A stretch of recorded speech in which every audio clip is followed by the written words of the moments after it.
નમસ્કાર દર્શક મિત્રો, હું શીતલ મહેતા ન્યૂઝ ઓફ કચ્છમાં આપનું સ્વાગત છે। જોઈએ આજના સમાચાર।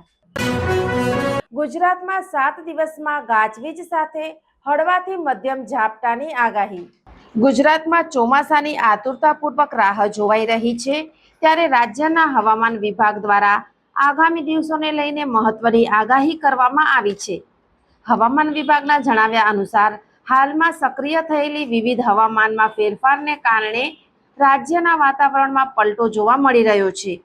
તાજેતરમાં જ એક વેસ્ટર્ન ડિસ્ટર્બન્સ પસાર થયું છે, જ્યારે આગામી 11 જૂનથી અન્ય એક નવું વેસ્ટર્ન ડિસ્ટર્બન્સ પશ્ચિમ હિમાલયના વિસ્તારોને અસર કરવા જઈ રહ્યું છે।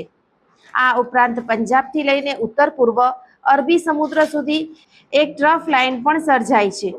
આ તમામ સિસ્ટમ્સ અને નીચલા સ્તરે ફૂંકાતા દક્ષિણ પશ્ચિમી ભેજવાળા પવનોને કારણે આગામી 7 દિવસ દરમિયાન ગુજરાતના વિવિધ વિસ્તારોમાં ગાજવીજ સાથે હળવાથી મધ્યમ વરસાદી ઝાપટા પડવાની પૂરેપૂરી શક્યતા છે। હવામાન વિભાગની આગાહી મુજબ રાજ્યમાં ગરમીની વચ્ચે કેટલાક વિસ્તારોમાં છૂટાછવાયો વરસાદ પડી શકે છે। ખાસ કરીને સૌરાષ્ટ્ર અને કચ્છના વિસ્તારોમાં વરસાદની સંભાવના વ્યક્ત કરવામાં આવી છે।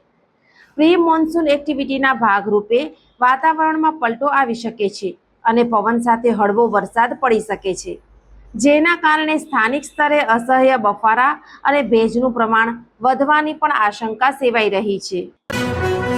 દર્શક મિત્રો, આજે તારીખ 8 જૂન 2026 આ હતા આજના સમાચાર।